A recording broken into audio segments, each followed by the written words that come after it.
नमस्कार दोस्तों, मैं दीपक कुमार आप सभी का आपके अपने YouTube channel excellent career academy में स्वागत करता हूं। दोस्तों, आज हम इस वीडियो में झारखंड दरोगा में पूछे गए मैथ के क्वेश्चन को सॉल्व करने वाले हैं। तो ये वीडियो आप लोग के लिए बेहद महत्वपूर्ण है। दोस्तों, अगर आप किसी भी एग्ज़ाम्स की तैयारी कर रहे हैं जिसमें मैथ का क्वेश्चन पूछा जाएगा तो ये वीडियो आप लोग के लिए बहुत ही ज़्यादा फायदेमंद होगा। दोस्तों, आपके आने वाले झारखंड के जो भी एग्ज़ाम होंगे उसमें इसी तरह के मैथ के क्वेश्चन पूछे जाएंगे। तो चलिए हम लोग इस वीडियो को स्टार्ट करते हैं।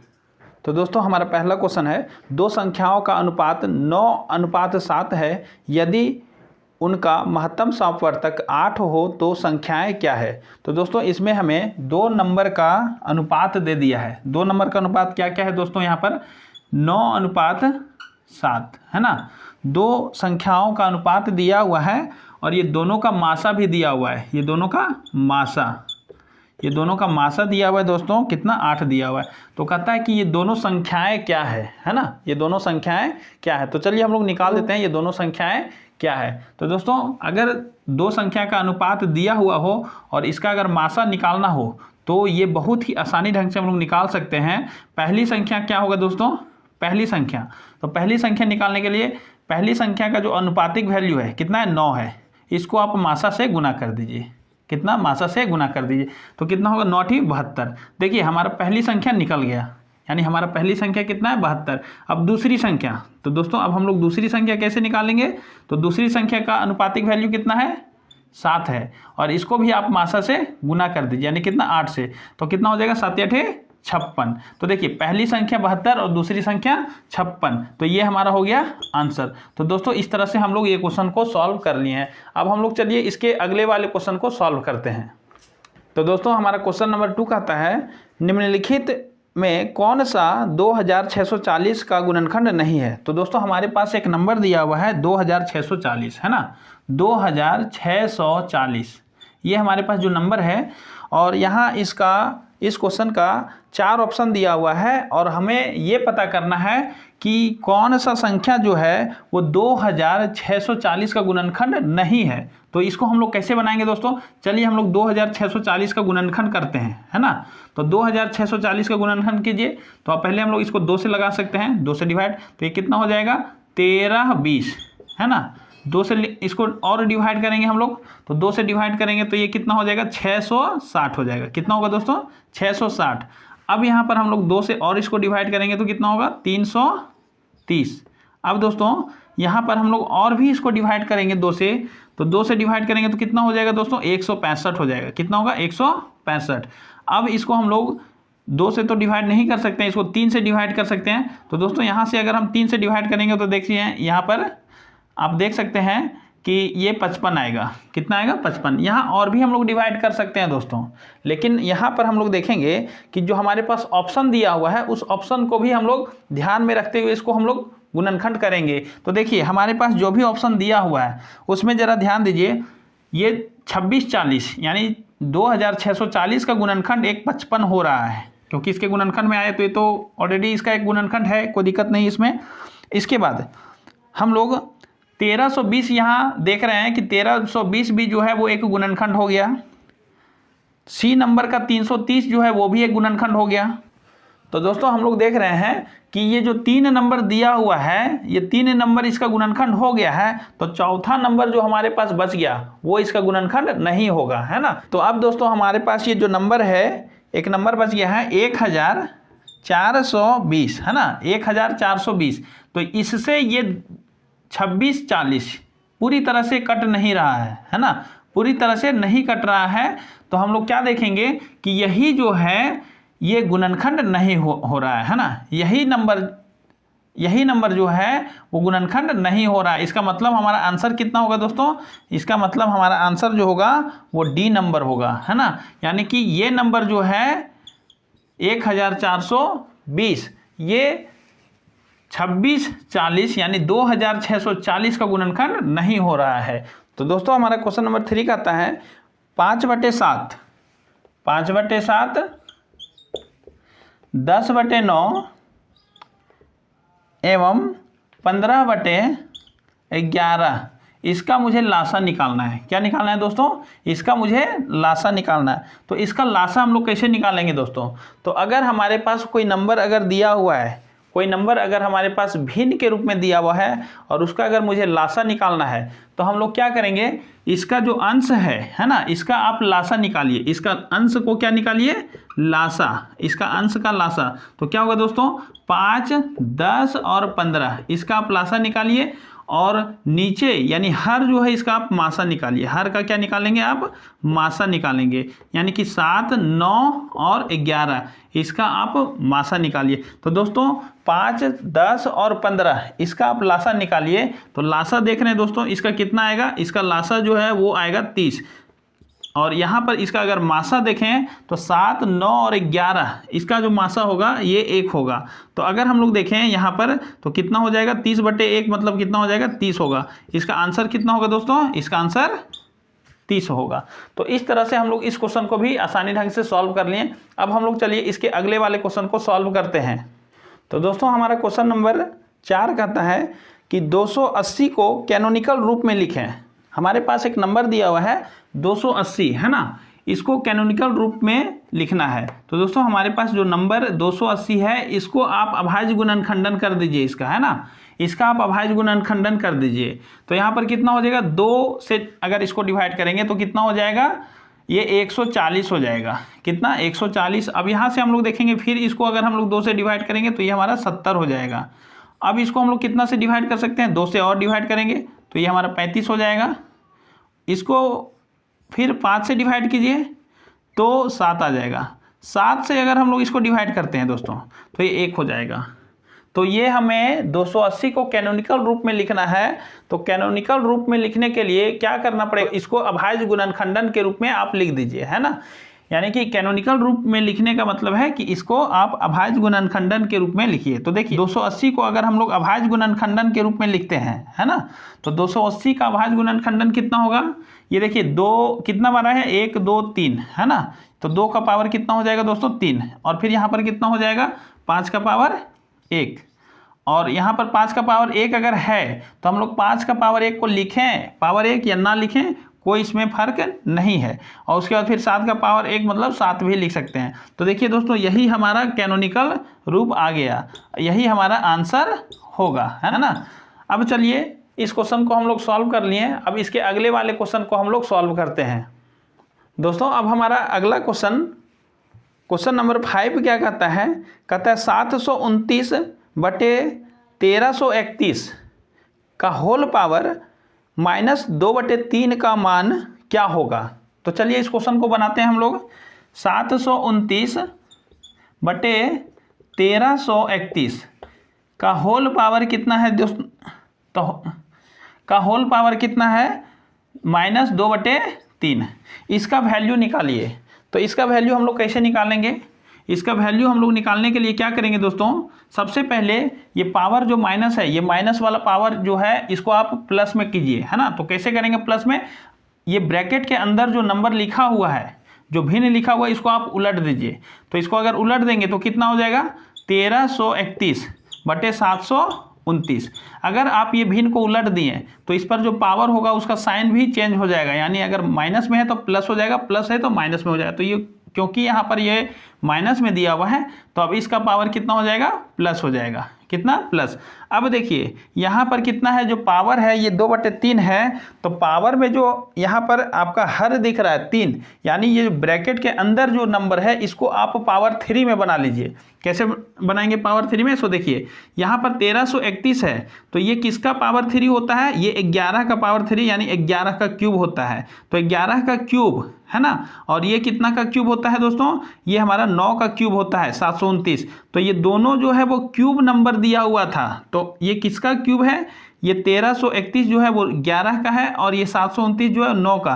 तो हम लोग ये पूरे नंबर को 11/9 का पावर 3 लिख सकते हैं, है ना। तो ये तो सिर्फ इसका वैल्यू हो गया। और यहाँ पर हम लोग देखते हैं कि यहाँ पर और भी ऊपर पावर कितना था? 2/3, है ना। तो हम लोग जानते हैं दोस्तों कि अगर कोई भी नंबर के ऊपर पावर है और फिर से उसके ऊपर ब्रैकेट है और ऊपर फिर से पावर है, तो जब हम लोग ये ब्रैकेट को तोड़ेंगे, है ना, तो ये पावर जो होता है वो गुना हो जाएगा। पावर क्या हो जाएगा? गुना हो जाएगा। यानी हम लोग क्या लिख सकते हैं, यहाँ पर लिख सकते हैं 11/9, है ना, और यहाँ पर पावर जब टूटेगा तो कितना हो जाएगा? 3 गुने 2/3, 3 से ये कट जाएगा, यानी कि यहाँ पर बच गया 11/9 का पावर 2। तो 11/9 का पावर 2 कितना होगा दोस्तों?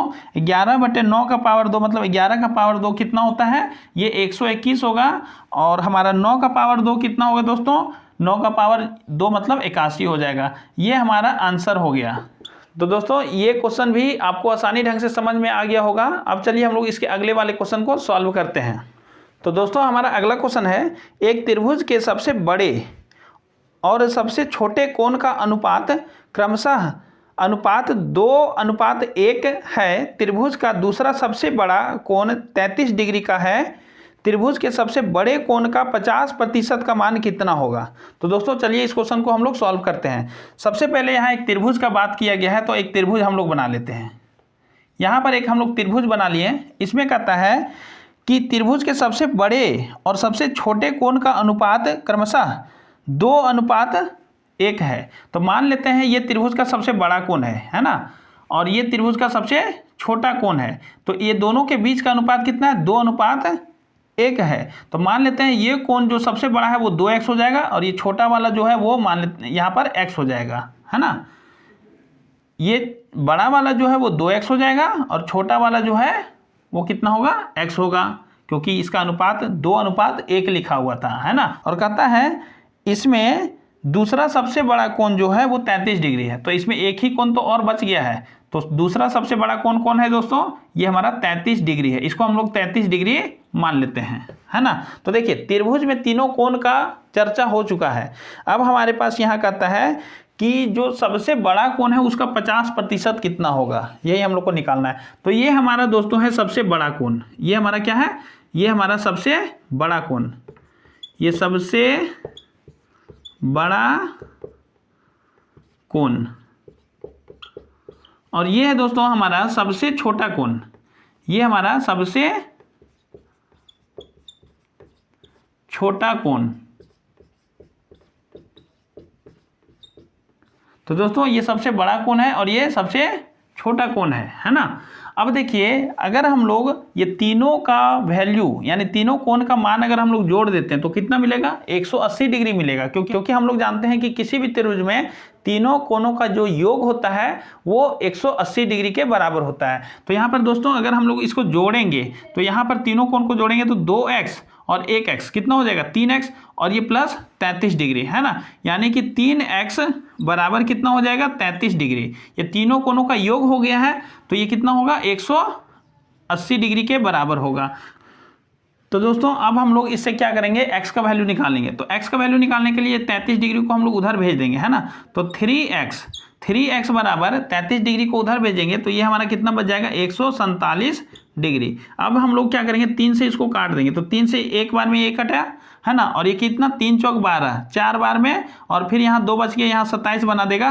तो कितना? 3 9 27 यानी 49। तो इसका मतलब क्या हो गया दोस्तों? x का वैल्यू हमारा कितना आ गया? 49 डिग्री आ गया। x का वैल्यू कितना? 49 डिग्री, है ना। तो हमें क्या निकालना है? सबसे बड़ा कोण का 50%। तो चलिए अब हम लोग सबसे बड़ा कोण का 50% निकालते हैं। तो दोस्तों यहाँ पर सबसे बड़ा कोण कितना हो जाएगा? यहाँ पर सबसे बड़ा कोण जो है वो 2x है ना। यानी अब हम लोग को निकालना है 2x का 50%। 2x का कितना? 50%। तो दोस्तों यहाँ पर कितना हो जाएगा? 2 गुने x की जगह कितना? 49, है ना। और उसके बाद फिर यहाँ पर कितना हो जाएगा? का मतलब क्या होता है दोस्तों? एक तरह से गुना होता है ना। और यहाँ पर 50% का फ्रैक्शन वैल्यू कितना होता है? 1/2 होता है। यहाँ से अगर हम लोग इसको काट दें, है ना, ये 2 और 2 कट जाएगा, यानी कि हम लोग का ये फाइनल जो बचेगा वो कितना बचेगा? 49 डिग्री। कितना बचेगा? 49 डिग्री। तो ये हमारा आंसर हो जाएगा। यानी सबसे बड़े कोण का 50% कितना होगा दोस्तों? 49 डिग्री होगा। तो ये क्वेश्चन हमारा कंप्लीट हो चुका है। अब चलिए हम लोग इसके अगले वाले क्वेश्चन को काफ़ी अच्छे ढंग से सॉल्व करते हैं। तो दोस्तों अब हमारा क्वेश्चन नंबर 7 क्या कहता है? 8,000 रुपये पर 6% वार्षिक दर से 3 वर्षों का साधारण ब्याज क्या होगा। दोस्तों यहाँ पर हम लोग को साधारण ब्याज का क्वेश्चन आ गया है, तो चलिए इसको हम लोग बनाते हैं। साधारण ब्याज का फॉर्मूला आपको लोग को मालूम होगा, है ना। SI का फॉर्मूला होता है P into R into T by 100। ये सिंपल इंटरेस्ट का फॉर्मूला होता है, जहाँ पर SI मतलब सिंपल इंटरेस्ट, P मतलब इसका कैपिटल यानी पूंजी, है ना, और ये R मतलब रेट ऑफ इंटरेस्ट जिसको हम लोग दर बोलते हैं, और ये T मतलब टाइम हो गया, है ना। तो चलिए हम लोग अब इस क्वेश्चन को बनाते हैं। हम लोग को साधारण ब्याज निकालना है यानी SI निकालना है। क्या निकालना है दोस्तों? SI। तो SI में क्या दिया हुआ है? P के जगह कितना दिया हुआ है? 8000 दिया हुआ है। कितना? 8000, है ना। R के जगह कितना है? 6%, 6% पर एनम। और टाइम कितना दिया हुआ है? टाइम दिया हुआ है 3 वर्ष और बटे 100। अब देखिए यहाँ पर इसको आप सॉल्व कीजिए, आपका आंसर आ जाएगा। तो यहाँ 2 जीरो और ये 2 जीरो हम लोग कैंसिल कर सकते हैं। अब यहाँ पर क्या हो जाएगा? ये हो जाएगा 6 18, 18 और गुने 8 कितना हो जाएगा? 18 गुने 8 18 44, है ना। तो यहाँ पर 144 हो गया और ये 1 जीरो और बचा हुआ है हमारा, यानी ये टोटल हमारा 1440 रुपया ब्याज के रूप में हमारा तैयार हो गया। तो दोस्तों हम लोग क्वेश्चन नंबर 7 को भी काफ़ी आसानी ढंग से सॉल्व कर लिए हैं। अब चलिए हम लोग इसके अगले वाले क्वेश्चन को सॉल्व करते हैं।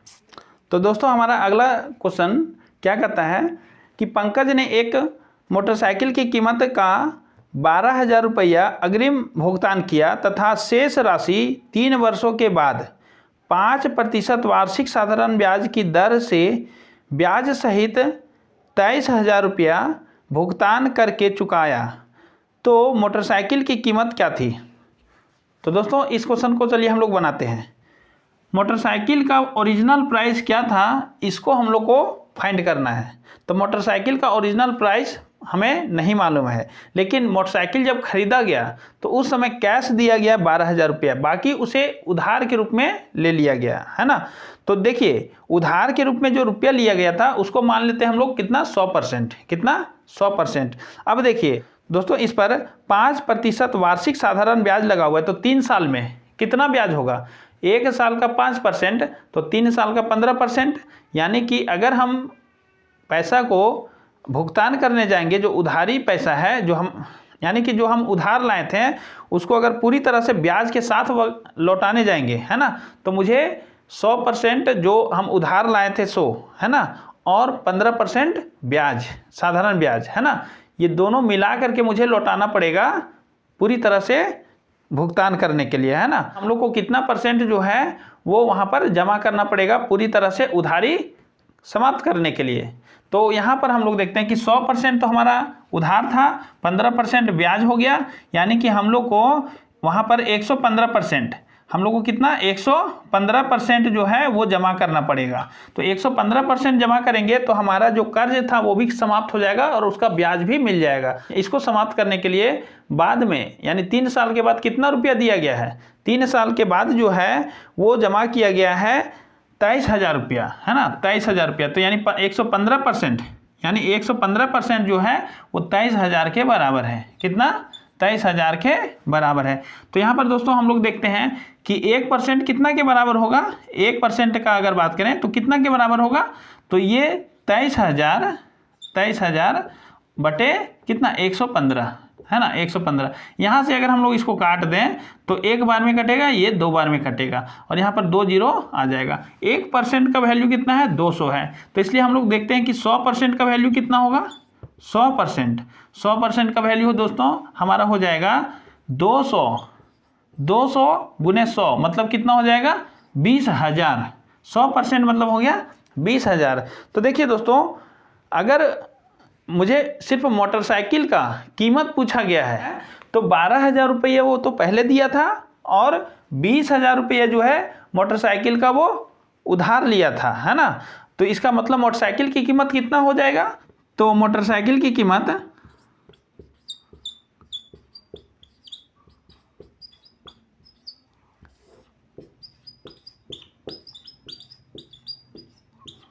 दोस्तों क्या हो जाएगा?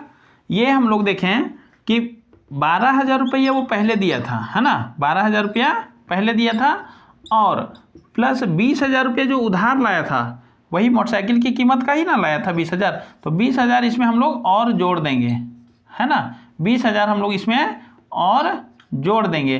तो देखिए दोस्तों कितना रुपया हो जाएगा, ये टोटल हमारा बनेगा ये 20,000 और 12,000 यानी 32,000। कितना? 32,000 रुपया जो है वो मोटरसाइकिल की कीमत, ये हमारा आंसर होगा। तो चलिए हम लोग इस क्वेश्चन को भी काफ़ी आसानी ढंग से सॉल्व कर लिए। अब हम लोग इसके अगले वाले क्वेश्चन में चलते हैं।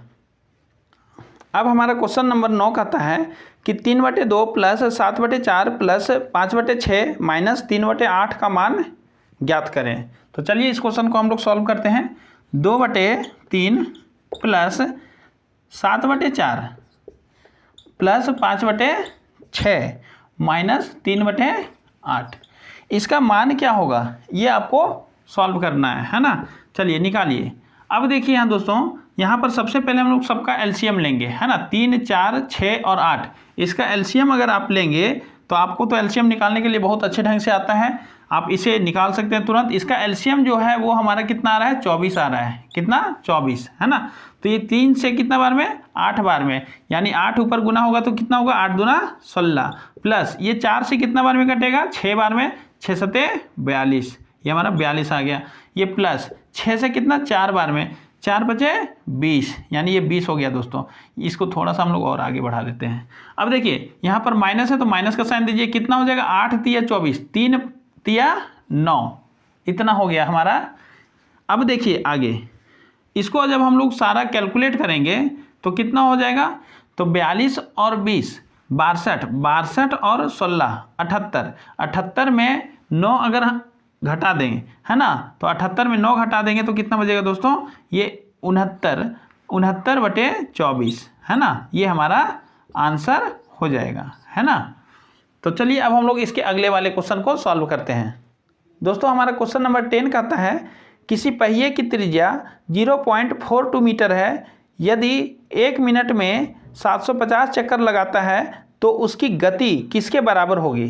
तो दोस्तों सबसे पहले हम लोग यहाँ समझेंगे कि कोई भी पहिया जो है ना, कोई भी पहिया वो अगर एक चक्कर घूमती है तो वो अपने परिधि के बराबर दूरी तय करेगी, है ना। तो हम लोग यहाँ पर एक बना लेते हैं पहिया, है ना। ये हमारा पहिया है ना। अब ये पहिया जो है अगर एक चक्कर ये पहिया घूमेगी तो अपनी परिधि के बराबर, यानी एक चक्कर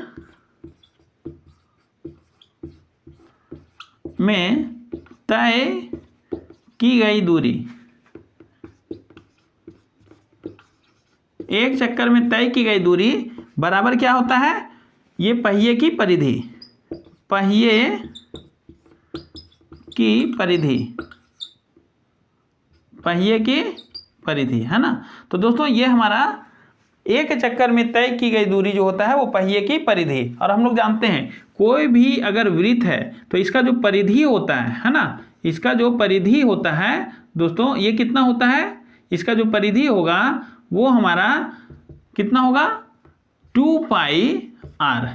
तो r जो है दोस्तों ये हमारा त्रिज्या होता है। क्या होता है, त्रिज्या। r जो है वो हमारा त्रिज्या होता है ना। तो ये r है। अब हमारा जो क्वेश्चन है उसमें कहता है कि हमारा जो पहिए की त्रिज्या है वो 0.42 मीटर है, यानी ये r बराबर दिया हुआ है 0.42 मीटर, है ना, 0.42 मीटर। अब कहता है कि यह 1 मिनट में 750 चक्कर लगाता है तो उसकी गति किसके बराबर होगी, है ना। तो हम लोग को इसका गति निकालना है। तो दोस्तों यहाँ पर हम लोग देखेंगे कि वृत्त अगर एक बार घूमती है तो अपने परिधि के बराबर दूरी तय करेगी। तो एक बार घूमेगी तो कितना दूरी तय करेगी, जरा इसको हम लोग निकालते हैं। तो 2πr, तो 2 पाई की जगह कितना होगा दोस्तों, पाई की जगह हमारा हो जाएगा 22/7, इसको आप याद रखेंगे। और यहाँ पर r की जगह कितना है, 0.42। ये एक चक्कर में तय की गई दूरी। लेकिन हम लोग जानते हैं कि पहिया जो है वो पूरी तरह से 750 बार घूमा है 1 मिनट में। तो ये हम 750 से अगर हम लोग गुना कर देंगे, कितना, 750 से अगर हम लोग गुना कर देते हैं तो 1 मिनट में तय की गई दूरी है। 1 मिनट में तय की गई दूरी ये हमारा निकल जाएगा। लेकिन हम लोग दोस्तों जानते हैं कि 1 मिनट में तय की गई दूरी है और हमारे पास जो भी ऑप्शन है वहाँ पर सब किलोमीटर प्रति घंटा में है, यानी 1 घंटे में तय की गई दूरी होना चाहिए ना। तो 1 मिनट में तय की गई दूरी, तो हम लोग निकाल लेते हैं इसका 1 घंटा में तय की गई दूरी। तो 1 मिनट में इतना है, तो 1 घंटा के लिए हम इसको 60 से गुना कर देंगे। तो ये इतना दूरी तय कर लिए 1 घंटा में। लेकिन हमारे पास जो भी ऑप्शन है वहाँ पर दिया हुआ है, हमारे पास जो भी ऑप्शन दिया हुआ है उसमें सब किलोमीटर प्रति घंटा में गति है। तो इसीलिए ये तो घंटा में आ चुका है कि इतना दूरी जो है वो 1 घंटे में तय हुआ, लेकिन ये दूरी जो है वो अभी हम लोग के पास मीटर में है, तो हम लोग इसको किलोमीटर में चेंज कर लेते हैं। तो अब किलोमीटर में चेंज करने के लिए हम लोग क्या करें दोस्तों, इसको हम लोग 1000 से भाग दे देंगे। तो 1000 से कहीं भी आप भाग दे दीजिए, कोई दिक्कत नहीं है। 1000 से आप भाग दे दीजिए, 1000 से हम लोग भाग दे देंगे। और ये जो पॉइंट है इसको आप हटा दीजिए, पॉइंट है इसको आप हटा दीजिए। तो पॉइंट यहाँ से है, तो यहाँ पर हम लोग क्या लिख सकते हैं, 100 लिख सकते हैं, कोई दिक्कत नहीं है। यहाँ ऐसे दे दीजिए, क्लियर है। अब हम लोग यहाँ पर क्या करेंगे दोस्तों, इसको हम लोग थोड़ा सा कैलकुलेशन कर लेते हैं। तो यहाँ पर 2 जीरो है ऊपर और 2 जीरो नीचे, ये समाप्त हो गया। अब हम लोग यहाँ से थोड़ा देखते हैं कि 7 एकम 7, 7 छक 42, ये हमारा कट गया। अब यहाँ से दोस्तों थोड़ा सा हम लोग और आगे जाएंगे, तो ये 75 है ना, ये 75 है। 75 से कितना बार में कटेगा, 25 दिया 75 होता है, और ये 25 चौक 100 हो गया है ना, और एक जीरो बैठ गया। अब यहाँ पर दोस्तों ये 2 है, एक बार में कटेगा 2 से, और ये भी जो है वो 11 हो जाएगा यहाँ से, है ना, 11 हो जाएगा। तो यहाँ 2 और 2, ठीक है, ये 2 से कटा और ये भी 2 से कटा, यानी टोटल नीचे 4 से कटेगा। तो 4 से कटेगा तो कितना कटेगा दोस्तों, ये हमारा 10 हो जाएगा। कितना हो जाएगा, 10। अब चलिए अब हम लोग इसको कैलकुलेट करते हैं। तो कैलकुलेट करेंगे दोस्तों, तो यहाँ से कितना हो जाएगा, हम लोग सबको इसको मल्टीप्लाई कर देंगे ऊपर में जो बचा हुआ है। तो 11 गुने 6, 11 छक 66 है ना, 66 हो जाएगा, और गुने कितना हो जाएगा, 6 तिया 18, 6 तिया 18, तो ये 18 हो गया, और बटे कितना हो जाएगा, 10। ये हमारा जो भी निकल रहा है वो सब किलोमीटर पर आवर में निकल रहा है, किलोमीटर पर आवर में। इसको अगर हम लोग कैलकुलेट करके लिखेंगे तो कितना हो जाएगा, 18 छक 78 से, है ना, यानी कि 8 हो जाएगा, और हमारा ये 10 जो है वो अभी बचा हुआ है। अब देखिए 18 छक 78 से, है ना, और 10 कितना हो जाएगा, यानी कि 108 और 10 118, 118 हो गया। अब ये कितना हो जाएगा, यहाँ से हम लोग 10 से डिवाइड करेंगे इसको, तो यहाँ पॉइंट बैठ जाएगा, और ये हमारा किलोमीटर पर आवर है ना, ये किलोमीटर पर आवर। तो ये हमारा जो है वो आंसर आ चुका है। तो दोस्तों इस तरह से देखें कि हम लोग सारा क्वेश्चन को सॉल्व कर लिए। तो ये क्वेश्चन आपको उम्मीद करता हूँ कि बहुत अच्छे ढंग से समझ में आ गया होगा। तो दोस्तों अगर ये वीडियो आपको अच्छा लगा होगा तो आप इस वीडियो को लाइक कीजिए, इस वीडियो को शेयर कीजिए, और हमारे चैनल को सब्सक्राइब कर लीजिए। इस वीडियो में इतना ही, अब मिलते हैं हम लोग अगले वीडियो में। धन्यवाद।